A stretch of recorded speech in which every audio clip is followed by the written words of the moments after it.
আর আজকের অর্থাৎ গতকালকে লাইভের সাথে তার এই বইয়ের বক্তব্য কি মেলে? সে তো বলছে মুক্তিযুদ্ধের সময় প্ল্যান করেছে। তো যেই লোকটা মুক্তিযুদ্ধের সময় বঙ্গবন্ধুকে হত্যা করার প্ল্যান করে, সে বাকশালের ধোঁয়া তুলছে কেন? বঙ্গবন্ধুর অন্যতম খুনি ডালিম, যিনি মেজর ডালিম নামে পরিচিত, যার ইতিমধ্যে ফাঁসির হুকুম হয়েছে এবং ফাঁসির দড়ি তার মাথার উপরে ঘুরছে, যে পলাতক অবস্থাতে সারা পৃথিবীতে ঘুরে বেড়াচ্ছে, সে গতকালকে ইউটিউবের একটি লাইভে এসেছিল। এটি নেটিজেনদের মধ্যে একটি চাঞ্চল্য তৈরি করেছিল, বিশেষ করে বাংলাদেশিদের মধ্যে আছে। যদিও এটি ডালিম কিনা সেটা নিয়েও প্রশ্ন এসেছে। তাই আপনারা যদি ডালিমের লাইভটা দেখেন, তাহলে ডালিমের লাইভে একটা কথা পরিষ্কারভাবে বলা আছে যে মুক্তিযুদ্ধের সময় তারা সেনা পরিষদ নামে একটি সংগঠন গঠন করে এবং জিয়াউর রহমানকে কোরআন শরীফ হাতে ছুঁয়ে শপথ করানো হয় যে সে তাদের দলে এসেছে, এবং এই সংগঠনের কথা ক্ষমতায় যাওয়ার আগ পর্যন্ত তারা কেউ কাউকে বলবে না। জিয়াউর রহমানকে এই সংগঠনে একটি গাইড হিসেবে নেওয়া হয়। এই সংগঠনের উদ্দেশ্য কি ছিল এটি বলতে গিয়ে ডালিম বলছে, এই সংগঠনের উদ্দেশ্য ছিল বঙ্গবন্ধু সরকারকে, অর্থাৎ ভবিষ্যতে যে বঙ্গবন্ধু সরকার হতে যাচ্ছে বাংলাদেশ স্বাধীন হওয়ার পর, সেই সরকারকে উৎখাত করা এবং বঙ্গবন্ধুকে হত্যা করবার পরিকল্পনা এই 25 বছরের এই সেনা পরিষদের যে রোডম্যাপ আছে সেখানে ছিল।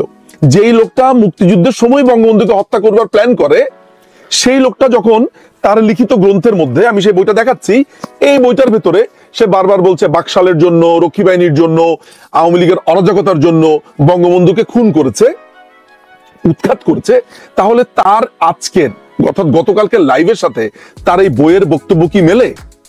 সে তো বলছে মুক্তিযুদ্ধের সময় প্ল্যান করেছে। তো যেই লোকটা মুক্তিযুদ্ধের সময় বঙ্গবন্ধুকে হত্যা করার প্ল্যান করে, সে বাকশালের ধোঁয়া তুলছে কেন? সে রক্ষী বাহিনীর ধোঁয়া তুলছে কেন? এই প্রশ্নটা আজকের তরুণ তরুণীরা অনুগ্রহ করে করবেন এবং এটার জবাব আমার ধারণা আপনারা চাইবেন। এটা গেল দুটো।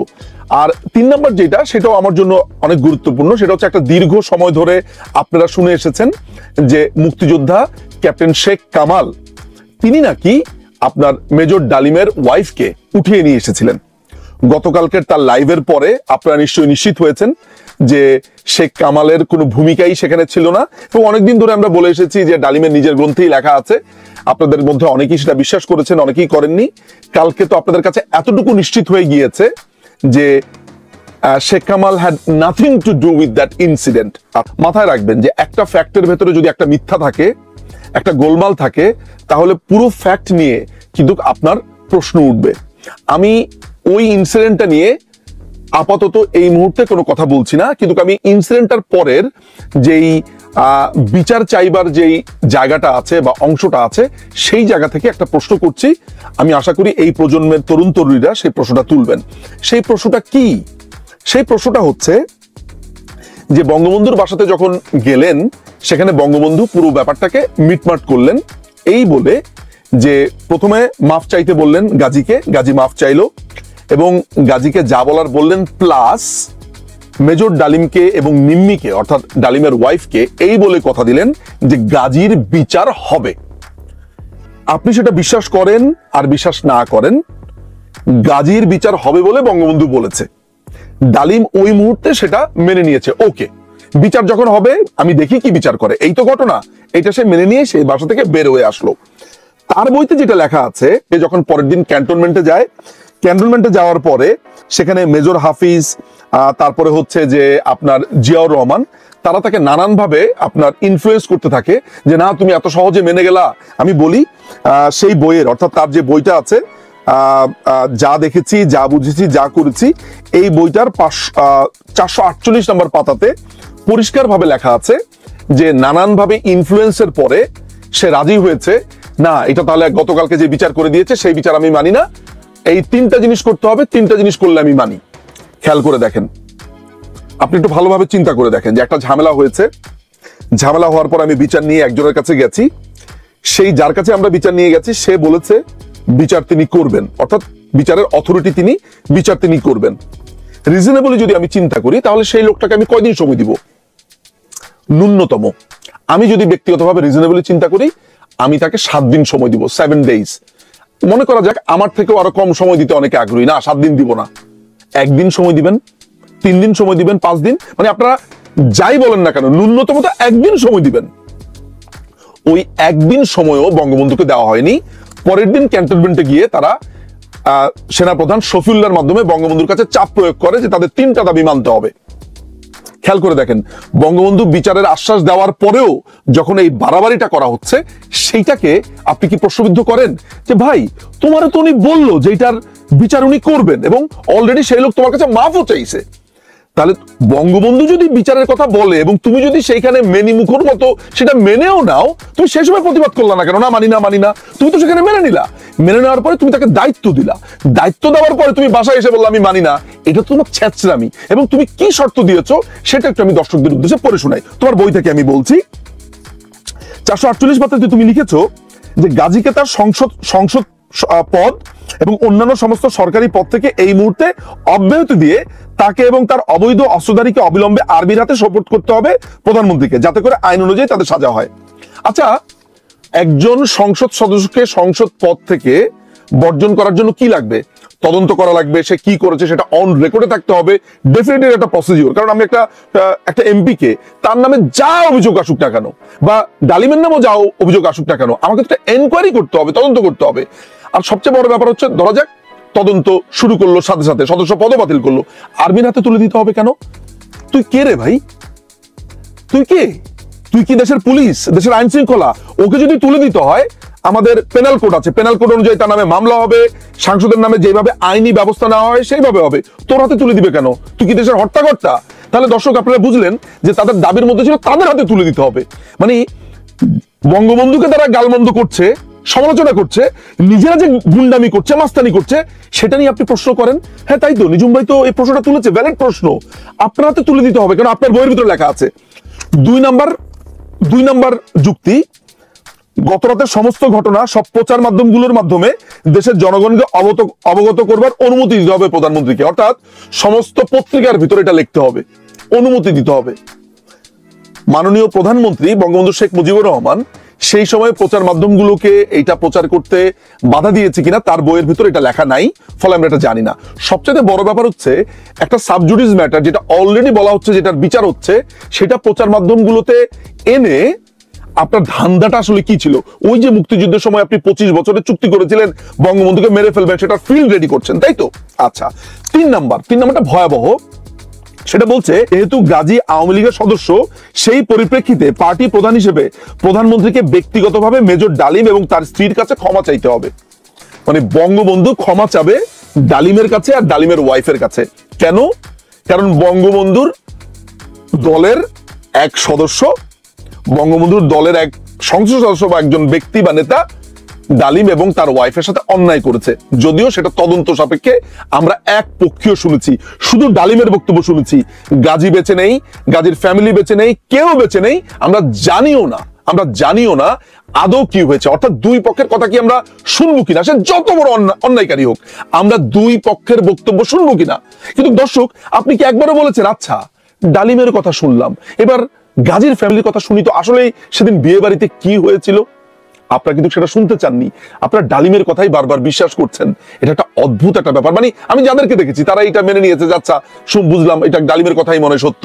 কিন্তু আপনারা অপর পক্ষের কথা, অথচ আপনার ন্যায় বিচারের কথা বলেন, আপনার সাম্যের কথা বলেন, মানবিক মর্যাদার কথা বলেন, আপনারা সম অধিকারের কথা বলেন, সংবিধানের কথা বলেন, অথচ আপনারা 2 পক্ষের কথা শুনতে রাজি না।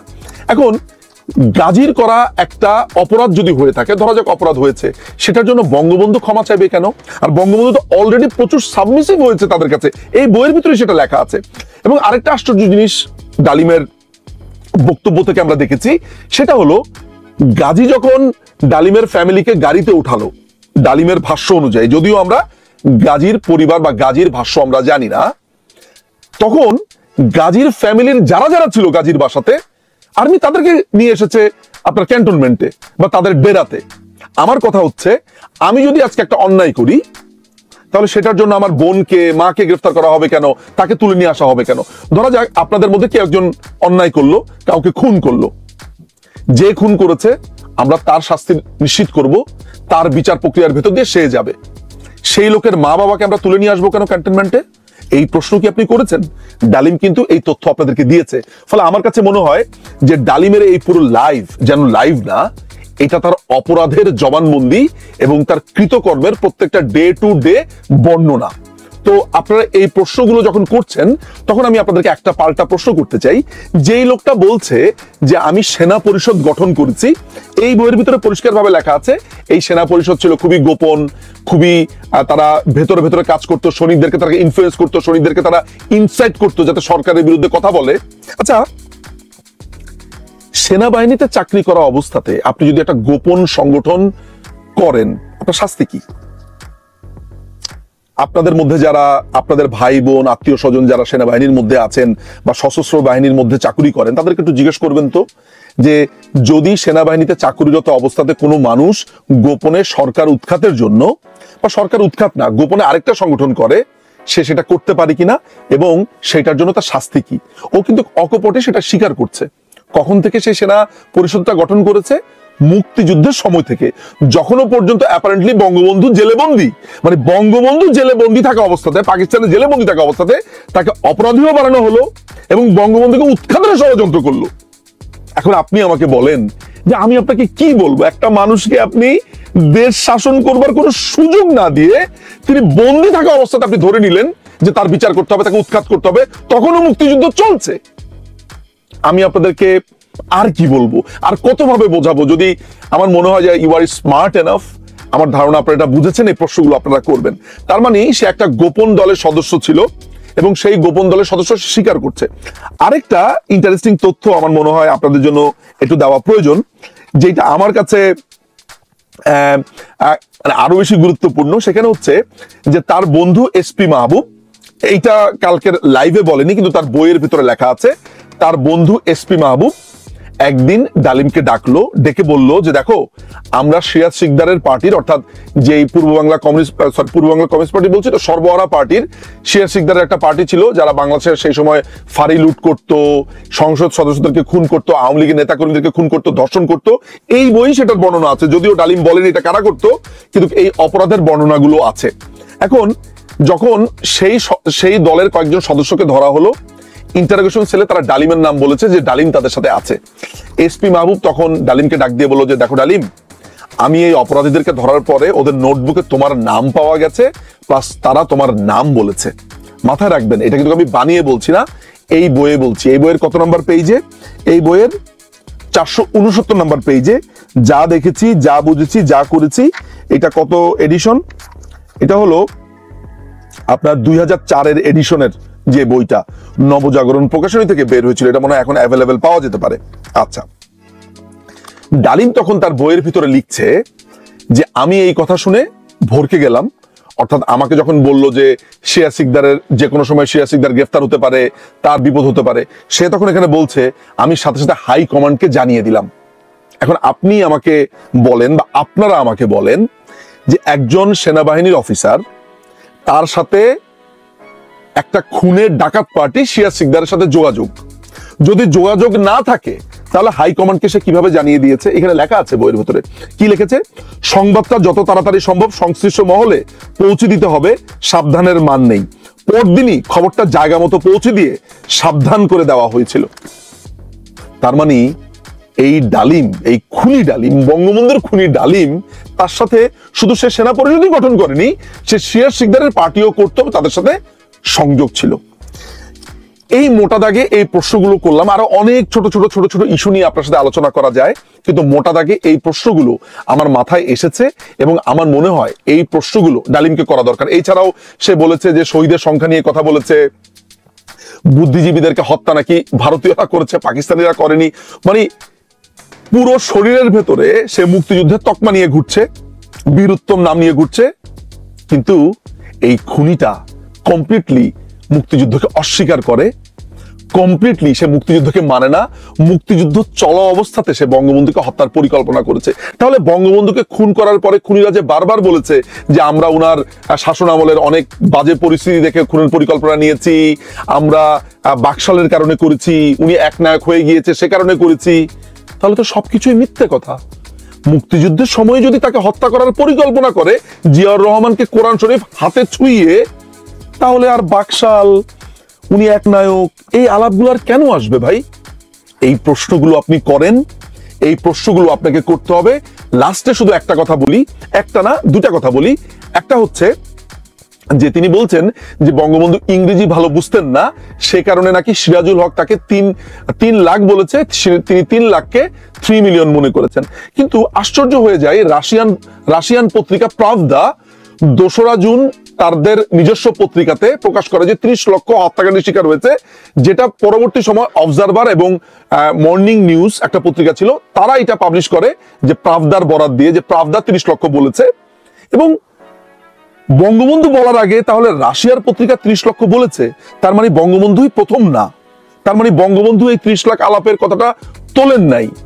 আর এই মুক্তিযুদ্ধের সময় পাকিস্তানি বাহিনীর হাতে সরাসরি গুলি খাওয়া ছাড়া, সেখানে অনাহারে, অর্ধাহারে, তারপরে পালাতে গিয়ে, ঘূর্ণিঝড়ে, পাকিস্তানি সেনাবাহিনীদের অত্যাচারে লুকিয়ে থেকে, বা প্রাণ বাঁচাতে না পেরে বিভিন্নভাবে যেগুলো মারা গেছে, সরাসরি গুলিতে না, সেগুলো কি গণহত্যার আওতায় পড়বে না?